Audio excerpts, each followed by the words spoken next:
You can listen to The Professional Left wherever you get your podcasts, on Netroots Radio, or at our website, proleftpod.com, where you can also contribute to this podcast.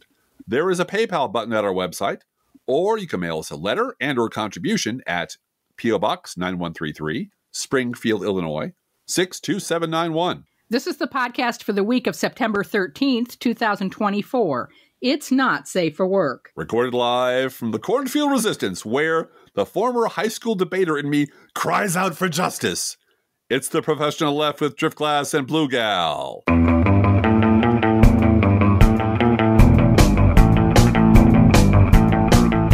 Hello, Blue Gal. Hey, Driftglass. Yeah. Today is our chance to add a few teaspoons of homespun Midwest wisdom into the vast heap of post-debate parsing and second-guessing that has already crossed the transom. Yeah, it's a crowded market. We're going to squeeze a few drops into that market. As some of you might know, once upon a time, a million years ago, I was a high school debater for a nationally ranked school. We were pretty good. Two of our teams over the course of 2 years went to the nationals. They did not win, but they came very close. So that was the legacy we had. Very small school debate team. The principal loved football, didn't give a shit about us. So that's the fate of a high school debater. But we were juniors at the time. I recall junior varsity, and we were pretty good. My team, my teammate and I were pretty good. We had a pretty good winning record. And one Saturday morning, as you former high school debaters know, at a cold school somewhere in the suburbs, we were paired up with two young men who were absolutely unprepared for anything.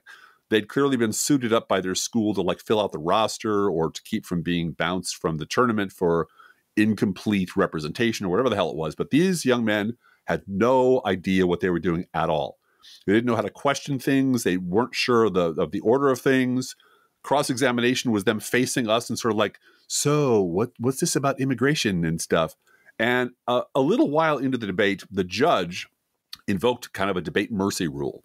And we all agreed to it. He said, look, you guys clearly have never done this before. And these guys over here are really good at this. And so they won, okay? Let's just get that out of the way. They're going to get all the speaker points. I'll rate them well. They won. So let's spend the next hour and a half talking about how debate works and who does what the roles are of first and second affirmative, first and second negative, how to do cross-examination, why you're doing it, the purpose of evidence, how you keep notes. He was very thorough. And it was an extremely kind thing to do. It was a very good use of everyone's time. And that level of mismatch was what we saw on our TV screens when Kamala Harris took Donald Trump apart piece by piece. Now, we're assuming all of you have sat through a bad PowerPoint show or a deck show. Sometimes they are just terrible. For example, when the presenter is just reading text off the screen and the text is tiny and there's a lot of it and the audience members can read it through 5 times faster than the presenter can say it. Yeah. Man. We've all been there. And they're always mandatory. You know, HR requires you to be there to read along with this presenter. And half the time the presenter is facing the screen and reading it because it's bigger. And it's embarrassing. It's just embarrassing. But I'll also bet you've been through some really good PowerPoint slideshows, and TED Talks are often very good, and deck shows. All those can be done quite well. You know what a good lesson and speech and teachable moment looks like. Right. Everyone does. And as you might all know, there are rules, and there were rules for the Trump-Harris debate. 15 of them, to be exact. But right now, we're only concerned with 3 of them. Props or pre-written notes were not allowed on stage. Candidates were given a pen, a pad of paper, and a bottle of water. And campaign staff were not allowed to interact with candidates during commercial breaks. Right. So you're going to be out there on your own with only a pen, some paper, and a bottle of water. No props and no outside help. Plus, you're going to perform for a huge TV audience. According to CBS News, more than 67 million viewers, which far surpassed the viewership of the matchup between President Biden and Trump earlier this year. And television is a visual medium. So with only a pen and paper, how do you make this visually engaging for the audience? You don't have any props or PowerPoint or anything, right? That's right. Well, Kamala Harris did it by turning Donald Trump into the PowerPoint slide. Right? Genius. Yeah, and John absolutely Amato right. did a whole article with just clips of Donald Trump's face showing that with the sound off, you didn't need to know who was winning. You didn't need to guess who was winning. Yeah. Now, high school debate's different. I mean, high school debate, you're expected to carry evidence. We carried sample cases full of the things. Right. But there was a rule in high school debate that was inviolable. And if you ever caught doing it, your school was suspended. And you were certainly off the team. No lying. Oh. You can't just make shit up. Absolutely not. And if your school was, we had a team do that to us.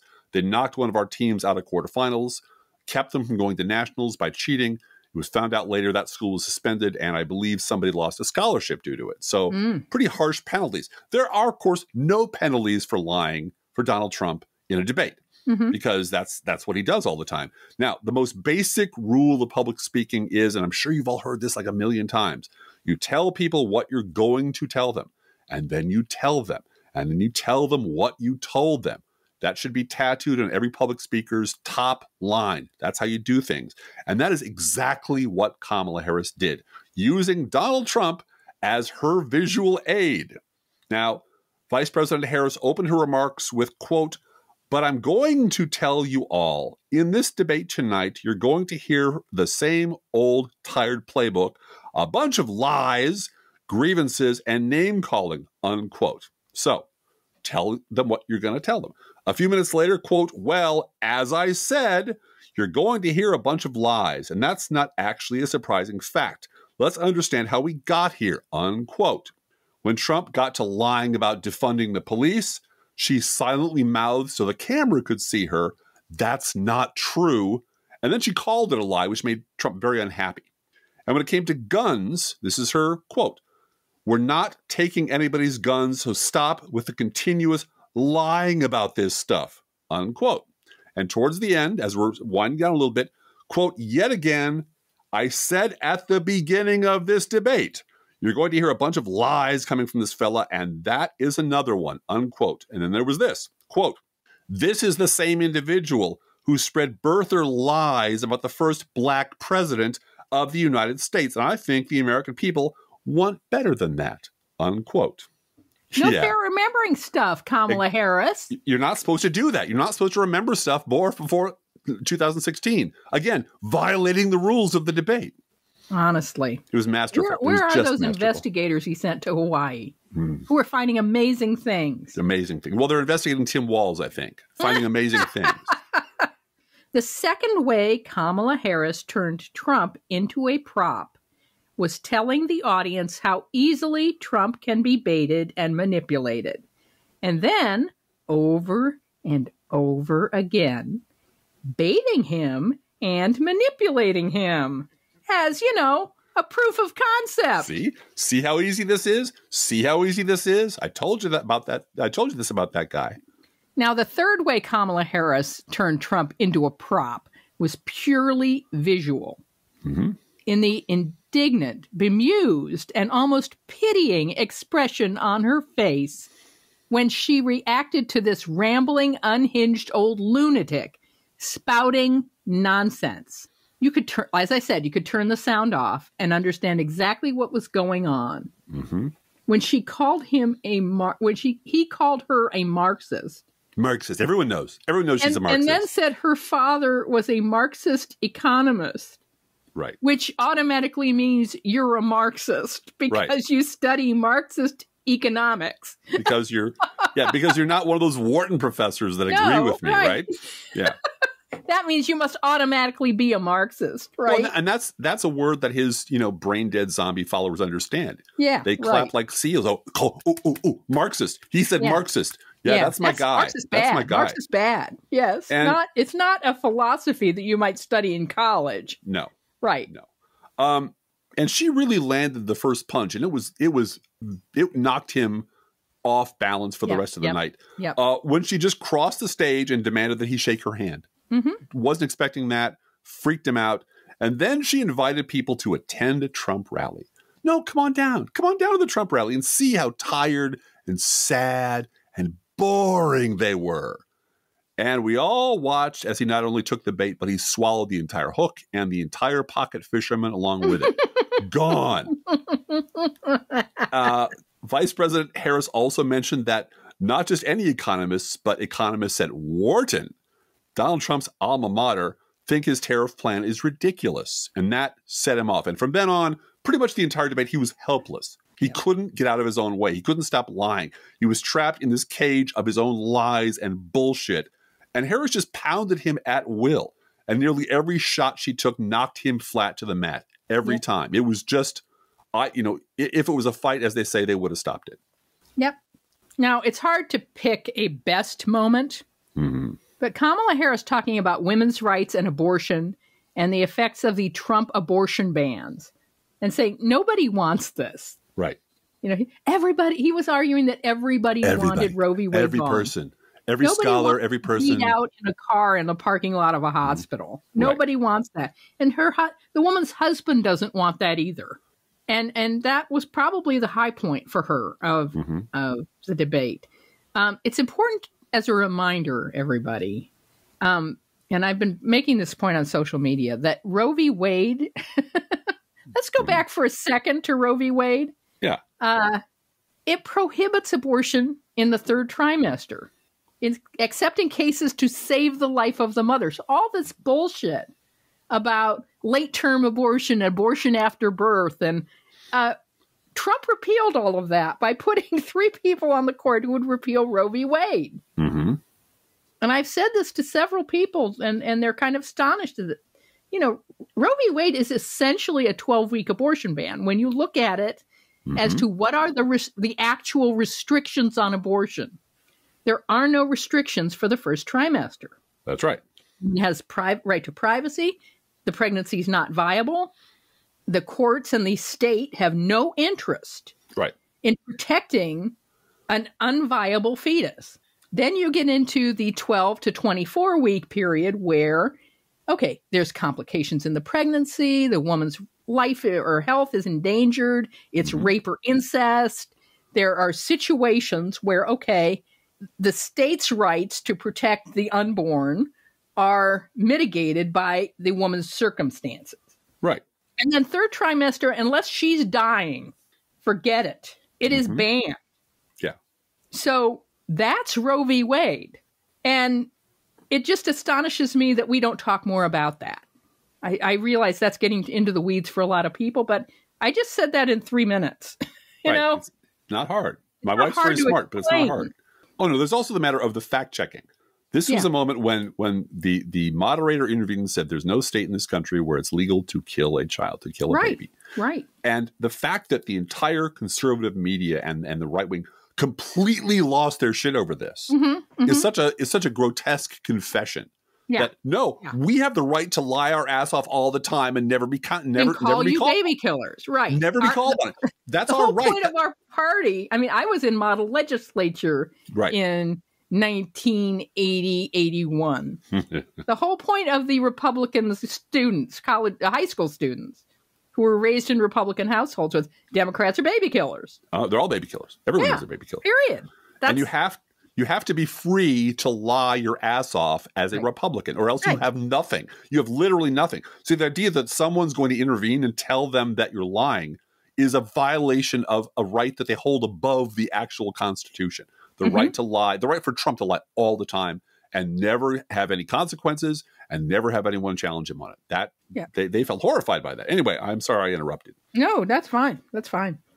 Now, I have to say, I think if you forced me at the point of a knife to tell me what's Trump's greatest moment or best moment in this debate, I think his strongest moment, if there was one, was when he said she doesn't have the votes. Yeah, she doesn't.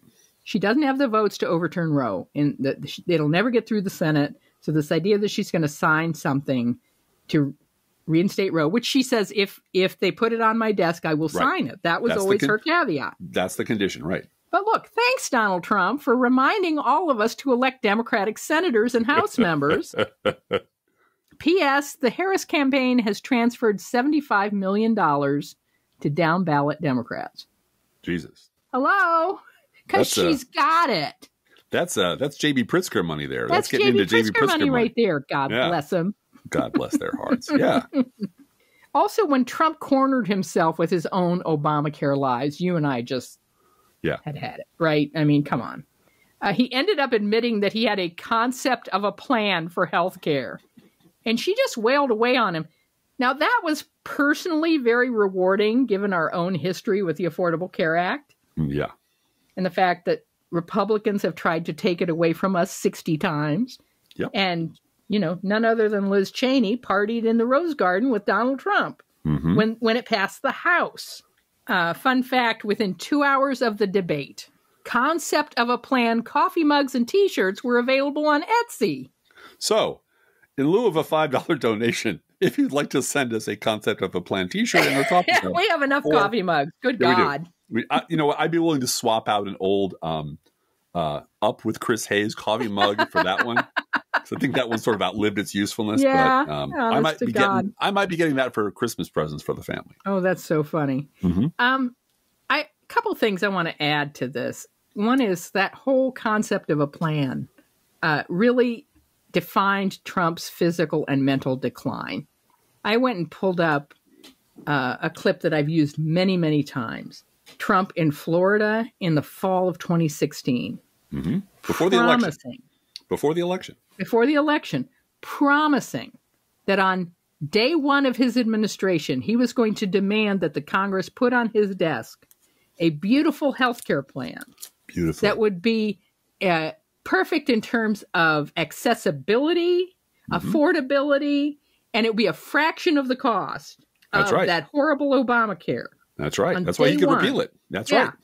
And he just said, and it's going to be so easy. So easy. So everything is so easy. Yeah, it's going to be so easy. Easy, perfect healthcare for everybody at a fraction of the cost. And you look at him today having, the concept of a plan for healthcare. Yeah.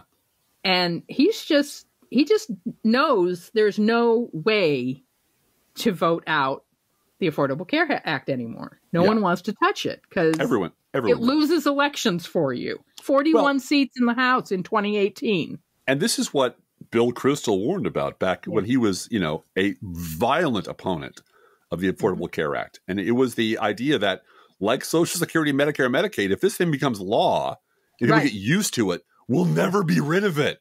It'll be here forever. People are used to the fact where if they need health care and they need health insurance and they need a lot of health insurance, they won't hit some cap, some lifetime cap. And that prevents them from being insured for the rest of their lives. No pre-existing condition either. Right. There's a lot wrong with the Affordable Care Act. Oh my God. We pay a shit ton in premiums, and we realize that, and we have good insurance. It's good enough for my eye. We pay a shit ton in copays, and we do. We pay more in. I've said this before. We pay more in monthly healthcare premiums than we pay for our mortgage. Right. Exactly. So, if you'd like to argue with us that it shouldn't be that way, we agree. Yeah. But we do actually have insurance, and we would not have it for us or our kids. No. If the Affordable Care Act had been repealed as Liz Cheney and Donald Trump and Rodney Davis and the rest of the fucking Republican Party wanted to do. Yeah. And I remember vividly you being in tears because you became a health insurance expert. Yep. You were navigating the marketplace and camped out at the laptop and watching what was happening on the website. And you were giving advice to people. And I watched you become this health coverage genius because these people. Yeah, you had to. I had a disabled kid. I had to. Yep. I had a disabled kid who needed, medication every month where I had to go to the doctor and get a paper script because it's a controlled substance that he needs. And I guarantee you, those kids are never going to forget that this is the party that made their mother cry. Mother cry. Absolutely. No. They'll never forgive either. No. You made my mother cry. Yeah. And it wouldn't matter who made their mother cry, right? No, it doesn't really. Whoever you are. It makes your mother cry. That has an impact. You're dead to me. Your family's dead to me. Everyone looks like he's dead to me. Well, and I still speak to my ex cordially. Yes. But my kids know. Right. He made mom cry more than once. Right. So they're on guard about that. I do want to talk about the most obvious outcome of the debate, which is like the most important outcome of the debate. And it's so obvious that people have missed it, or a lot of people have missed it, which is, what you and I saw was the Donald Trump that we have been writing about and podcasting about for 10 years, for almost 10 years. Since he came down the escalator, he has been like, this is the manifestation of the Republican base that we've been writing about for 20 years. Yeah. We saw him for what he was, the culmination of a 40-year conservative project that had gotten out of the hands and the control of the conservative elite. But this is who he was. Crass, thuggish, racist, misogynist, stupid, completely fucking stupid, and a compulsive liar whose lies were like insultingly ridiculous. Yeah. Just ludicrous. That's what we saw. Do you remember him losing his mind when Romney lost to Obama? Oh, yeah. How, all the tweets where he was saying, we need to overturn this and flip the Constitution and just absurd. No, you could have predicted what he would do when he lost in 2020. Find your crazy Uncle Liberty. Yep. Get him a little bit drunk, and that's how Trump will react to everything. Yep. Because he is a manifestation of them. That's who he is. So he was not a stranger to us. The lunatic, the orange thug that came shambling onto the stage, screaming and shouting lies and pointing fingers and screaming liar and everything's the best and the worst of ever and World War III and billions and trillions. All the bullshit was completely familiar territory to us. No surprise at all. But for everyone else, this crass, thuggish, stupid liar was Trump in the raw, maybe for the first time. I think so. Because for a lot of people. This huge audience, for a whole lot of people, this was Trump unfiltered by the legacy media and unsane washed by people like Peter Baker and Maggie Haberman. This is not the guy that they've been hearing about on the local news and the New York Times, filtering out of the legacy media. This is not the guy at all. Certainly not on Newsmax and Fox either. No, but Newsmax and Fox are toilets. This is the audience. Fox edits Trump's interviews these days. Oh, no. Cuts stuff out. So, I understand that. I'm just writing off the entire, that end of the spectrum is lost. I understand that, but I'm saying that even Fox viewers watching this live. Yeah, we're like, what the fuck is this guy? Could be surprised by this. I agree. I agree. Yeah. I'm thinking about people whose minds might change. Because I think all the Fox viewers are going to go. But people who are like undecided, I don't know. Because I've been reading for 9 years that there's not a dime's worth of difference between the parties. And both sides do it, and both sides are bad. And Trump has policies, and Kamala Harris. And I just need more details about Kamala Harris. Yeah. And this must have been a holy shit, what the hell am I watching moment for at least some of those people. At least some. Yeah. Because the mainstream media, the legacy media, has done such a very good job of covering up for him or propping him up and lying about him and saying both sides. And saying both sides, Biden's old. Biden's older than Trump. Well, now Trump's the old guy in the race. Where's all the coverage about Trump's age? It's not there. I was waiting all week for 40 op-eds in the New York Times asking Trump to drop out. Yeah, that's a long wait for a train don't come. Yeah. But next up on our cavalcade of horrors that we saw in the last week, we're going to take a dizzying ride through history with a guy named Joe Scarborough, starting with the rehabilitation of George W. Bush. Here we have Joe Scarborough practically shoving George Bush through the Bush off machine, which in its own way was kind of breathtaking. I'll say, Jonathan Lemire, if you look at what George W. Bush did, obviously vilified by a lot of people on the left as being, shredding the Constitution. I always talked about my walks up and down the Upper West Side and all the Hitler mustaches on Bush here, Bush there. There's been such a dramatic reassessment of George W. Bush. No, there hasn't. Absolutely not. There has not been a substantial or otherwise reevaluation of George W. Bush. That is just shit that Joe Scarborough is making up because Joe Scarborough wants that party back. Yeah. And wants to rehabilitate his own fealty to George W. Bush, who was the worst president in American history until the Republicans elected Donald Trump. Exactly. To the point where they had to create a Tea Party to wipe away the stink. Yes. Yeah. This is what having a huge media platform can do. Change an audience's perception of reality by sheer brute force repetition. Mm-hmm. We'll get to an especially creepy example of this in a few minutes, but for now, let's move on to one of Scarborough's guests. Anand Giridharadas, who said a true thing followed by a ridiculous thing, which is what pundits do when they can't face the brutal implications of the first thing they said. And Anand does this a lot. He does. He does. He gets He's trying halfway to be a there. philosopher. He's trying to bring together the country in some philosophical way. And I'm sorry, he's a bullshit artist. Yeah. He just is. But he gets halfway there. That's the thing. Yeah, he always he gets does, halfway right. there. And then it kind of evaporates into... Well, because he doesn't... Well, we'll get into why he doesn't. Yeah.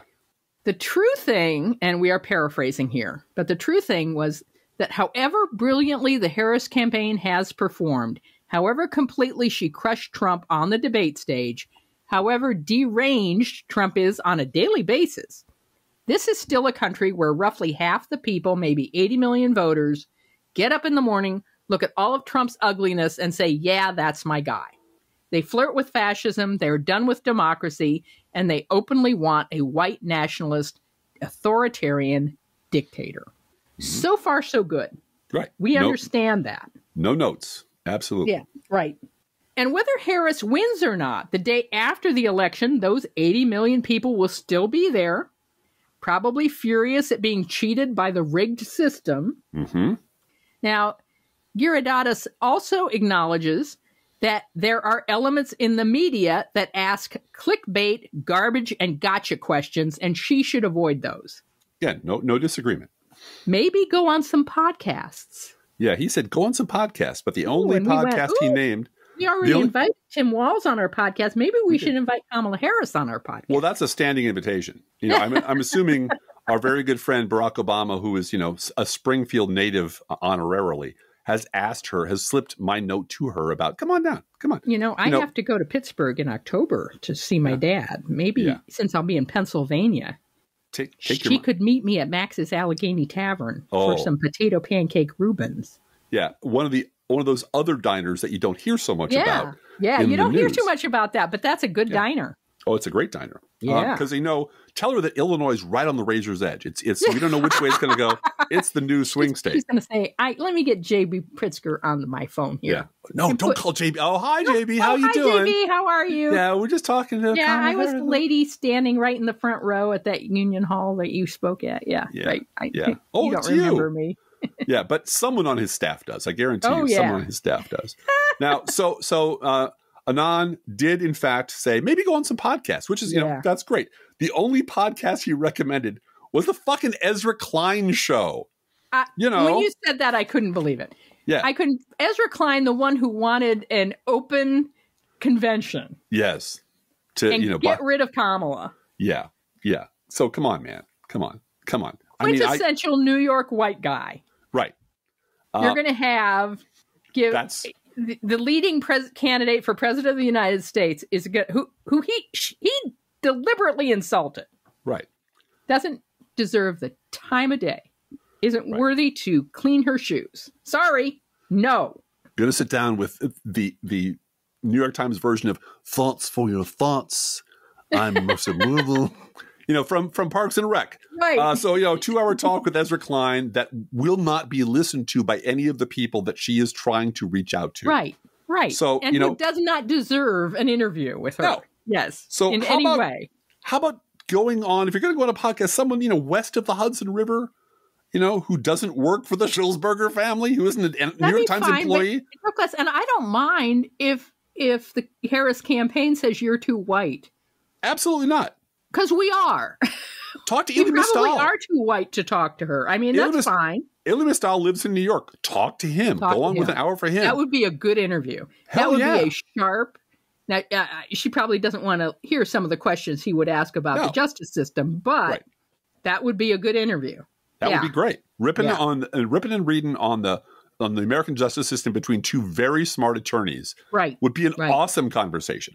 And what do you think the role of the attorney general should be? And how about expanding the court? Let's talk about that. Yeah. And I guarantee you her answer would be, deliver me a Congress where we can do that with majorities on both sides, and I will be happy to take into consideration all of that. Right. But that goes on your wish list, my friend. Right now, until you have 60 votes in the Senate, right? Yeah. But those are the places you should go. And you know what? If, after that, you got 5 minutes to spare to blow in a call, professional left, we'll take your call. We'll be happy to listen. And then came the ridiculous thing. Yeah. This is Anand again. This is a quote from him. You can't really blame your fellow citizens in a democracy. I can. Really. It's not their fault that they're that way. It's not their fault that they don't watch anything but Fox News. It's not their fault they can't change the fucking channel. Well, whose fault is it exactly? This is where I wish we had a video podcast. Yeah. The look on both of our faces when we rehearsed that was like, yeah.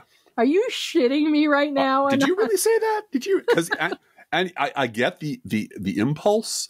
The impulse is all wrong, and I'll explain why. Because this leaves it up to some undefined us or we, that means you and me, Blue Gal, to, quote, win them back, unquote.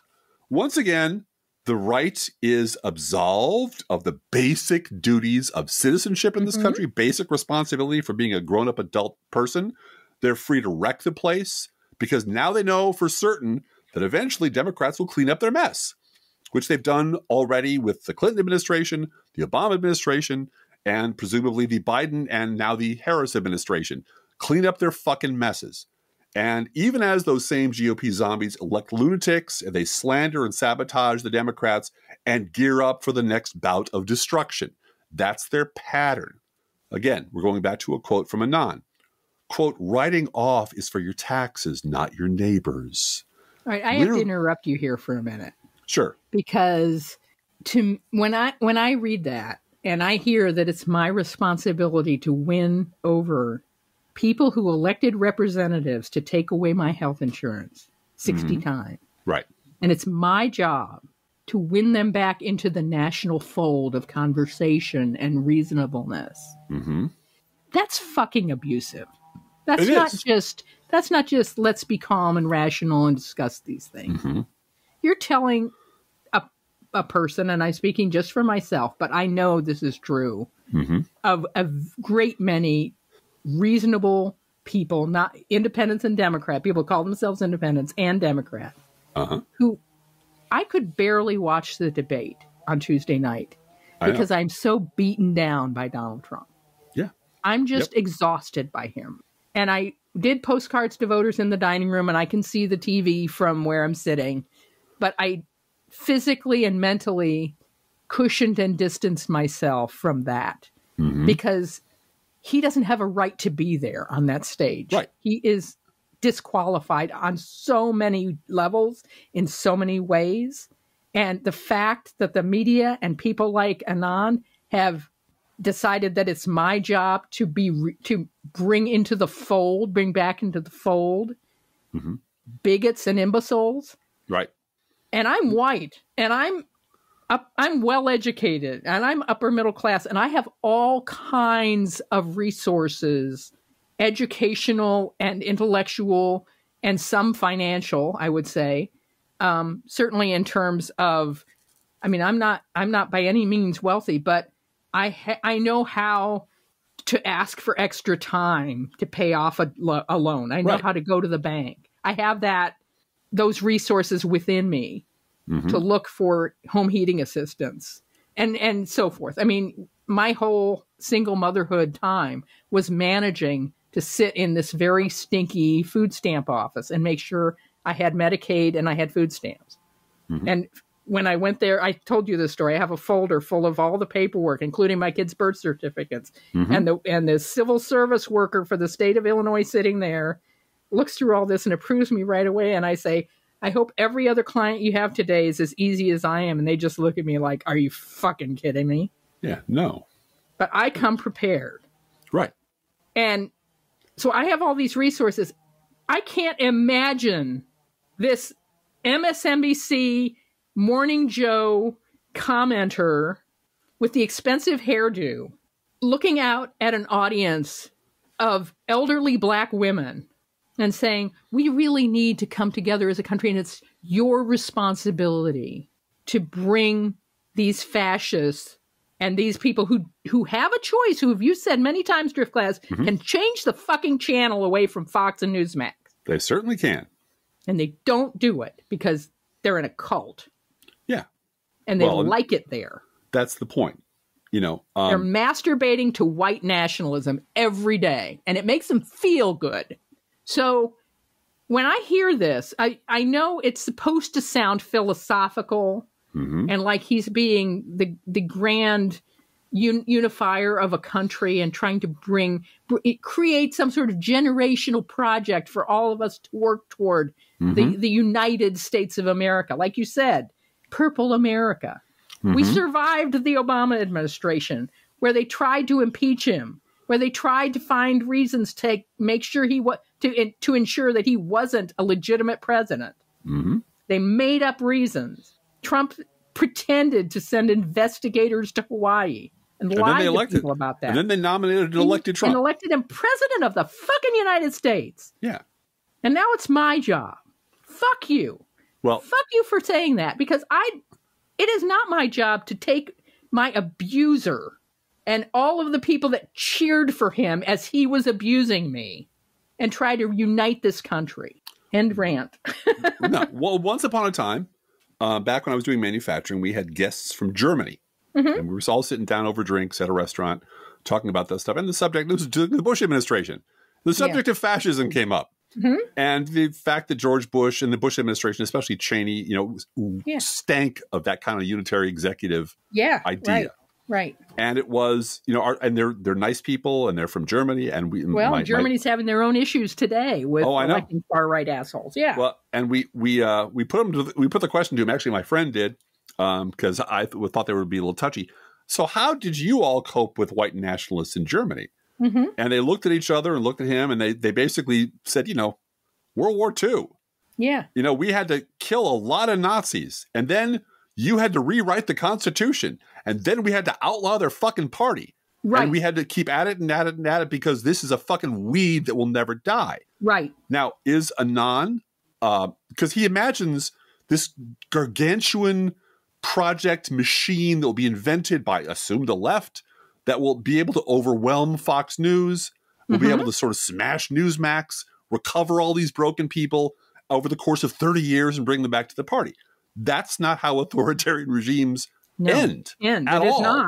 Ever. No. That is not. And so is he willing to go as far as we need to destroy Fox News? We need to lock up people who propagandize right-wing lies. We need to shut them out of the public square. Because if he's not willing to go there, then the rest of his idea is bullshit.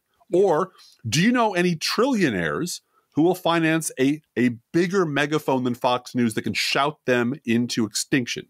If not, I had that fantasy of finding another RT to hire a bunch of right-wing influencers for, what did we say, $101,000 $101,000 episode? We'll kick in. Up the ante. Yeah.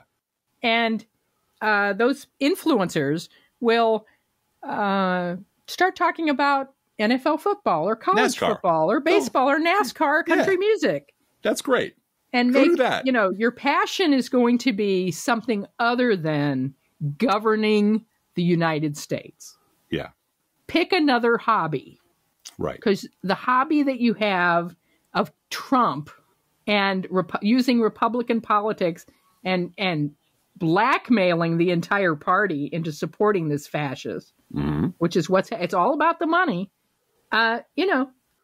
Except it's not a hobby. That's the difference. The thing. It's a cult. It's a cult. Find another cult is what I'm saying. This is the last of Mr. Anand's quote. Yeah. Okay. Win or lose in November, we must begin the generational organizing task of winning people back from authoritarianism. Unquote. We. And to which I say, oh my God, tell me you've memory holed the entire Obama administration without telling me you memory hold the entire Obama administration. Were you asleep? Exactly. This is exactly what Barack Obama proposed to do. It's exactly what he tried to do. He tried very hard. He tried to the limits of his ability, which is considerable. And they told him to fuck off. And they elected a fascist who called him a Kenyan usurper. Yeah. So we tried that, Anand. We tried it for 8 years. It didn't work. And here's the problem. Republican voters don't have a hobby or an inclination. They have an addiction. Republican voters are in the throes of an addiction. They need an intervention in which they are told the horrible consequences of going down this very destructive road. Anand needs to spend some time with some of those kids who've gone no contact with their MAGA cult parents, Because after a whole lot of agony and tears and rage, these kids have realized there is no generational organizing task that will break the fever of their parents' membership in the white nationalist cult of the Republican Party. Yes, that's Joe Scarborough's Republican Party. You know, the guy sitting across the table from you. What's more, the object of their addiction is free. They get it for free. It's free to access. They can find plenty of other addicts. They won't go to jail unless they get violent. And they won't go broke unless they give all their money to Steve Bannon or My Pillow Guy or some other stupid cause. And they won't lose their jobs unless someone's videotaping them using the N-word in public. They'll never get pulled over for driving while Hannity. And they'll and they'll pass a urine test no matter how much Jesse Waters they consume. Yeah. They're junkies, and their junk is free, is absolutely free and available to them 24 hours a day. Tell me how I win people back from that who believe in their heart of hearts that everything coming out of everyone else's mouth is a lie financed by George Soros, and fuck you, I'm never going to change. The only thing that is going to fix these people is demographics, is dying off and being replaced by people who aren't fucking crazy and who don't watch television at all anymore. Much less Fox News, but much less Joe Scarborough. Yeah. No. So sorry, we're going to have to. We agree with you that 80 million people come the day after the election are still going to be fascists. We clearly disagree with you on your solution to that problem. So go back and do better. We're going to burn the lifeboats on any rebranding of this party. Yeah, no rebranding, none. Yep. I want to remind everyone too that the Biden Justice Department prosecuted Proud Boy leaders and sentenced them to decades in prison for seditious conspiracy. And to break the Confederacy, Lincoln had to decimate their armies, destroy their capital cities, and burn Atlanta to the ground. So spare me the, second inaugural speech where we're reuniting the country. Yeah, with malice towards none. Yeah, malice towards none bullshit. Which that came after a war where we burned them to the ground. Yeah. And even after the South surrendered, after 12 years, Reconstruction was dead. The North was tired of it.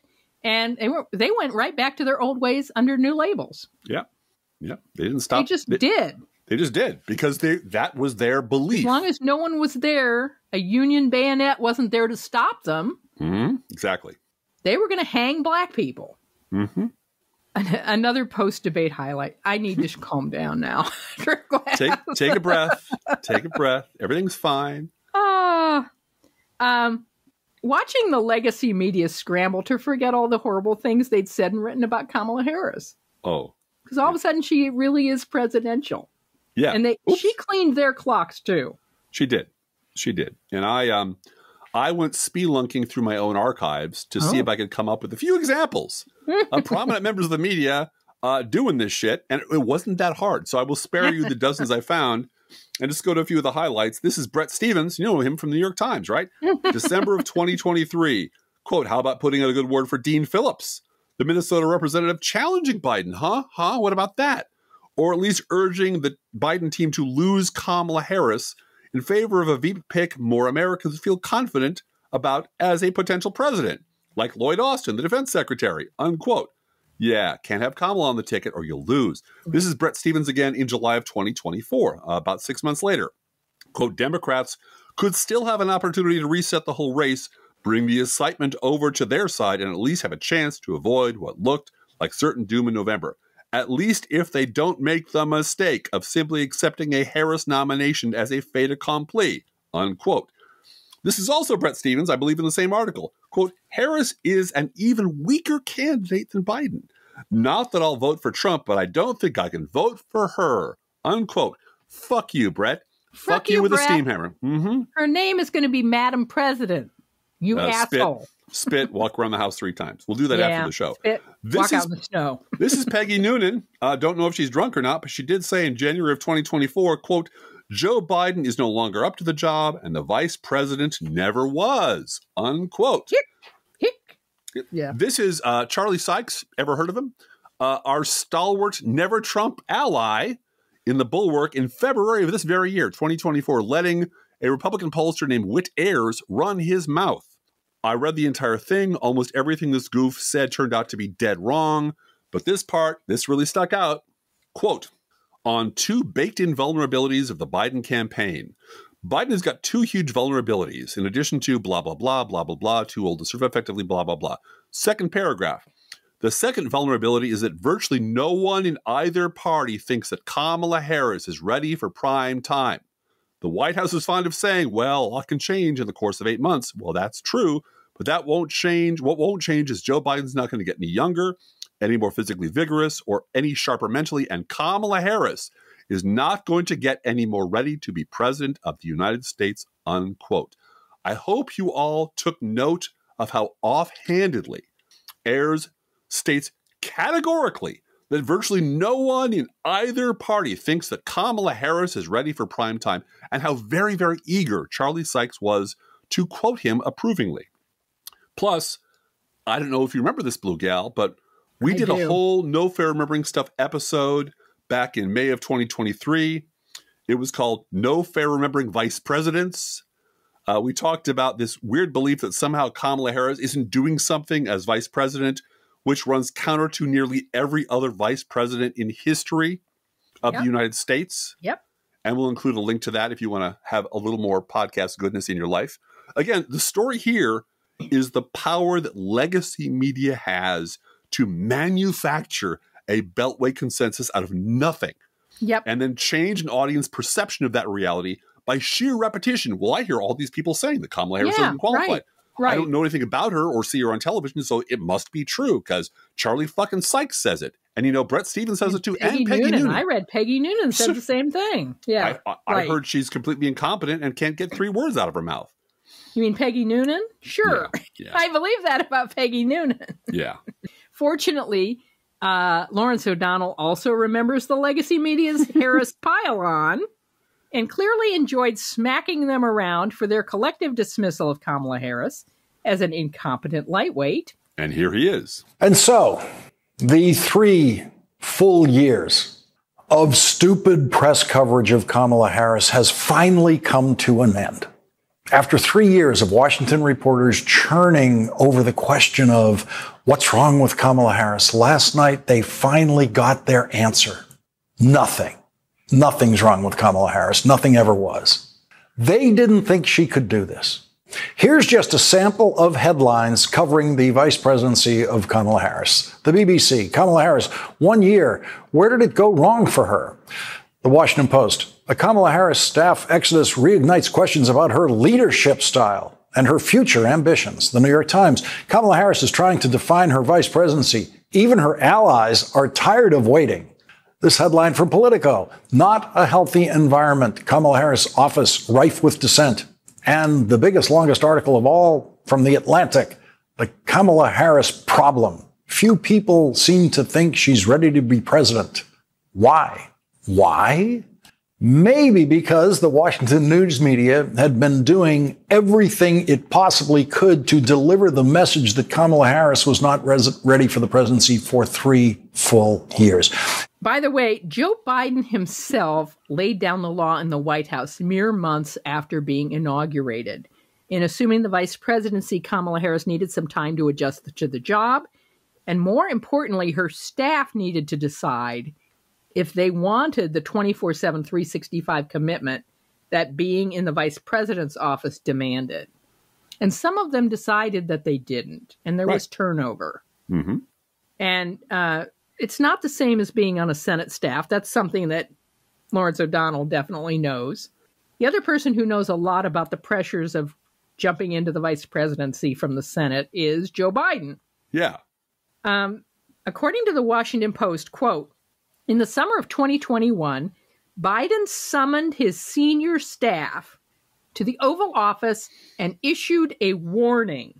If they were leaking negative stories about Kamala Harris, he would fire them. Mm-hmm. According to 2 people with knowledge of the meeting. Biden, who as president was surrounded by a cadre of close advisors who had stayed with him for decades, also privately called Harris to reassure her that she retained his support. Yep. You couldn't ask for a better mentor. Mm-hmm. supportive president, and badass. I mean, you call your senior staff into the Oval Office and say, I don't know who's doing this, but if I find out it's you, you're fired. Uh-huh. And those are people who really treasure their job in the White House. They really want to keep that job. Yeah. And you know what else? He was right. And he was right. And all those other assholes were wrong. Right. And we're not going to have this Washingtonian, on background, I talk to all my reporters bullshit, leaking negative stories because Kamala Harris is a member of this administration. Period. And you know who's not going to keep his job? Joe Biden. You know who's going to keep their job? All the assholes that wrote all those gossipy little columns dragging Kamala Harris down. Right. Not one of them's going to miss a meal. Not one of them's going to lose a day's pay. No. So let's go on finally to the subject of manufacturing audience perception by repetition. Kind of the subject of today's podcast, right? This is kind of comic relief also, in my personal opinion. And we promised you a creepy example of this, and so we will turn at last to Hugh Hewitt. Oh, God. Who you might know as the conservative cyborg sent from the future to destroy America, and which MSNBC would very much like you to forget that they gave him his own show on that network not so very long ago. I love you, Driftglass. I love you too, Blue Gal. So let's go through the stages of manufacturing a story out of nothing. Number one, Hugh Hewitt goes on the Still Drunk with Larry Kudlow show on Fox, where all the puppets and the grifters were desperately trying to make a smiley face out of Trump's epic bed shitting. And Hewitt kept repeating it was an ambush. Worst debate in presidential history. This is a quote. The weaponization of lawfare. Oh, I guess I should do it in Hugh Hewitt's voice. The weaponization of lawfare is well understood by most Americans. I can't do the mechanical part, though. No, I don't think you can. But the weaponization of the media has never been seen that nakedly before, and it's having an impact, unquote. He said this on Fox News, that the weaponization of the media has never been this bad. And despite that despicable liberal media plot against him and making a few, small mistakes, Trump actually won the debate. And that was clear and undebatable. And he just went on and on like that. So that's step one. Step two, Hugh Hewitt then recycles his bullshit in his very own FoxNews.com column, which he also has. Quote, this is the headline, Morning Glory, the worst debate in the history of presidential debates. ABC and Disney disgraced and exposed themselves. Republicans and fair-minded independents will never forget. Okay, got that? Step three. Did you know Hugh Hewitt also has his own radio show, which I believe is called The Huniverse? Because, he's funny that way. It's true. And on his very bad radio show, he read from his own column and ran clips of himself from the Still Drunk with Larry Kudlow show because through the magic of repetition, bullshit becomes true, Blue Gal. That's how it works. That's how Goebbels did it. That's how Trump does it. And that's how Hewitt does it. What's the next step in this process? Step 4. Go on the Twitter, tweeting his radio bullshit, quote, and this is the subject, upon further review, the officials in the booth have reversed the call in the field on the debate, unquote. Yes, everyone has changed their mind. Everyone now realizes how foolish they were. Everyone agrees, very much like everyone agrees that we wanted to get rid of Roe versus Wade. Everyone agrees that Trump won. And then just the cherry on top, this is Hugh Hewitt retweeting his own tweet directly to Donald Trump with this heading, quote, this is happening. Harris knows it. Everyone knows it. Some would admit it, but it is happening, unquote. So what is step 6 in this process? Step 6 is when some never Trumper inevitably wonders, sadly, hey, whatever happened to good old so-and-so? He used to be so fucking awesome. And this is Stuart Stevens, who we like, commenting on Hugh Hewitt. Quote, a once serious human reduced to posting tweets that he agrees with his tweets. How does this happen? Unquote. You know what? Stuart, if you want to come on the podcast or just blow in a call to me privately, I will explain to you in excruciatingly clear detail exactly how this happens. Maybe the problem is that most 90% of the people you know in the Republican Party were terrible people all along, and you were just a really bad judge of character. Maybe that's the case. Love your book. Hope your next book is great. But man, Hewitt's been an asshole for a very, very, very long time. and he's not going to change anytime in the future because he's got weak character. He's a bad person. He's willing to lie for money. He wants to keep that paycheck. And by the way, he is a cyborg sent from the future to destroy America. But I heard on a podcast somewhere that Trump won the debate. And then I read it on Twitter. And I also heard it on Fox News. So everybody's saying it. All the people I know are saying it. Everyone's saying it. Why do liberals keep insisting that Trump lost? Those crazy liberals. ABC News is to blame. It was an ambush, Blue Gal. Drift Class, it's time to do a news roundup. But they're eating the pets, Blue Gal. They're eating the dogs and the cats. Bidening continues. From the king of good fact checkers, Daniel Dale, quote, no, and we have to give major props to David Muir and the other moderator of from ABC, because they actually did fact checking by stating the facts. Yeah. And then moving on. They just stated a fact and moved on. Yeah. But Daniel Dale said, quote, no major presidential candidate before Donald Trump has ever lied with this kind of frequency. A remarkably large chunk of what he said tonight was just not true. This wasn't little exaggerations or political spin. A lot of his false claims were untethered to reality, unquote. And youngest child said the same thing. Sex change operations for illegals in prison. Yeah. She said someone needs to psychologically study this person's disconnection from reality. We have to put the youngest child in touch with Mary Trump and have them have a long... They'd have a long talk. They really would. Yeah. Now, just when you thought news couldn't get better for Republicans, they plan to remind voters that they just can't govern just in time for the November election. How, you might ask? How? Well, it turns out House Speaker Mike Johnson pulled the stopgap funding plan over widespread Republican opposition. So, Blue Gal, looks like we're going to have another Republican government shutdown. A Republican government shutdown? I know, Republican government shutdown just in time for the election. So, yay. I'm afraid Steve, our listener Steve, might win the bet we have. Which is? I said 34 seats in the House. Yeah. I said we're going to flip 34 seats in the House. And he went with the over? He took the over. Yeah.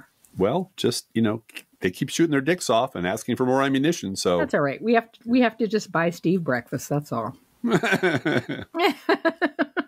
From Adam Serwer in The Atlantic, gullible Mr. Trump. The former president will believe anything, even wild rumors about immigrants killing and eating pets, so long as it's cruel, politically expedient, and on TV. Perhaps the most telling moment of last night's debate was when former President Donald Trump, desperate for a compelling attack line against Vice President Kamala Harris, repeated the right-wing canard that Haitian immigrants in Springfield, Ohio are stealing and eating people's pets. They're eating the dogs. The people that came in, they're eating the cats. Trump shouted into the microphone. They're eating the pets of the people that live there, and this is what's happening in our country, and it's a shame. It's a shame. It's just a shame. Mm-hmm.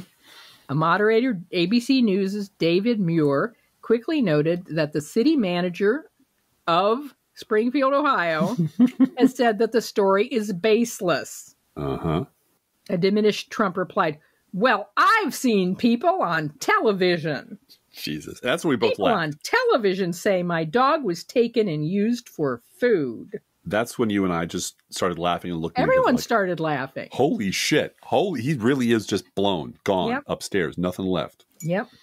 This was a tremendously revealing response, Adam Serwer continues, about how Trump's brain works, and by extension, the minds of his Fox News captured supporters, who will simply believe anything they are told, no matter how outrageous or false, as long as it aligns with their pre-existing prejudices. Where have we heard this before, Blue Gal?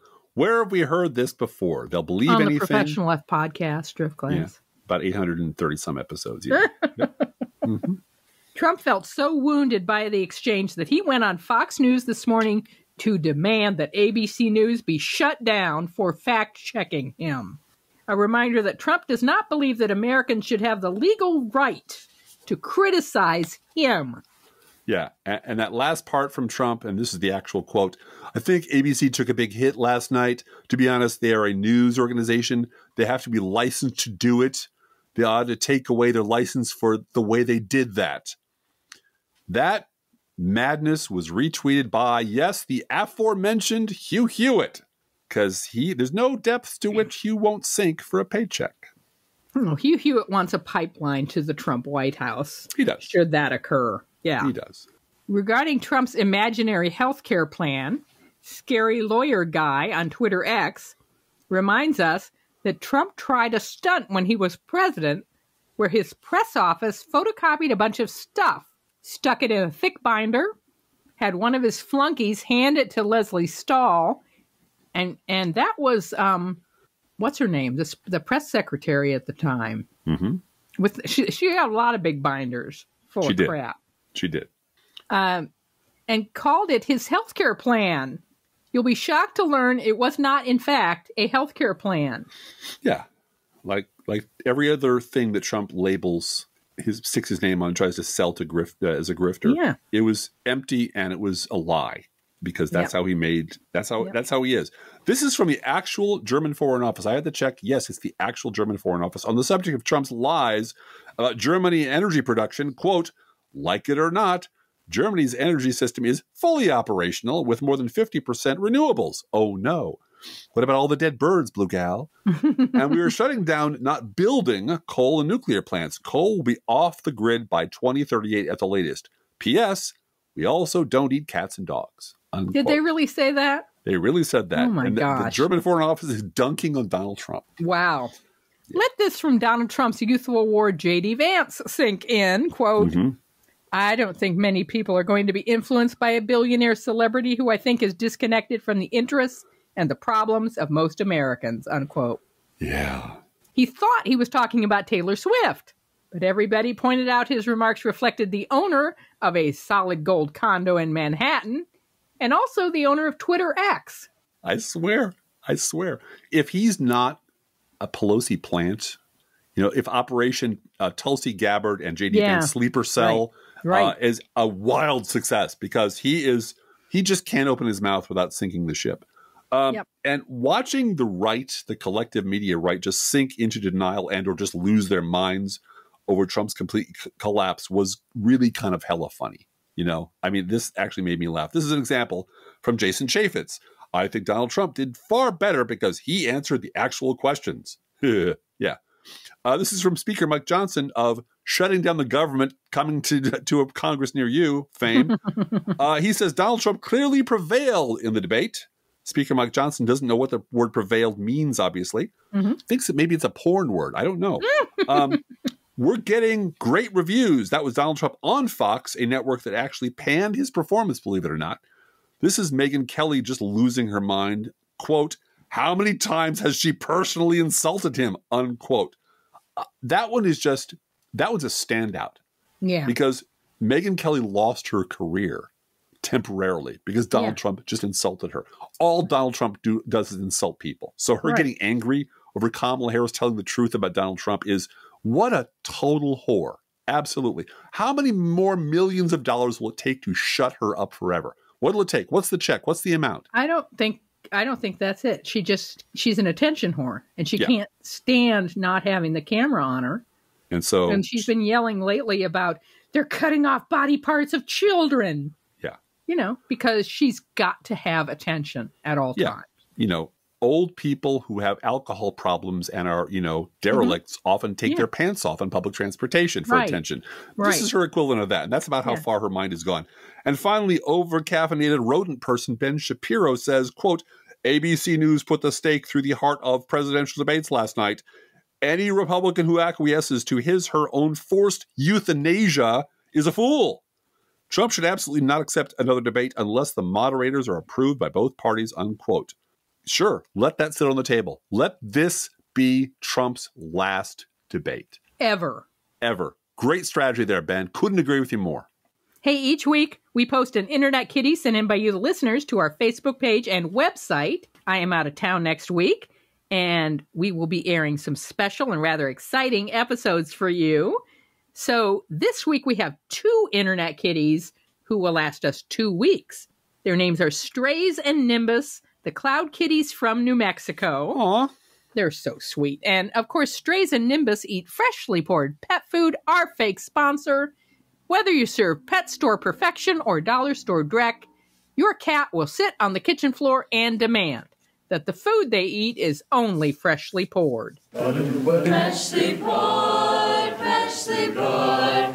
Oh my Lord, it's freshly poured. You can visit Strays and Nimbus, lovely kitties, at our Facebook page or website, proleftpod.com.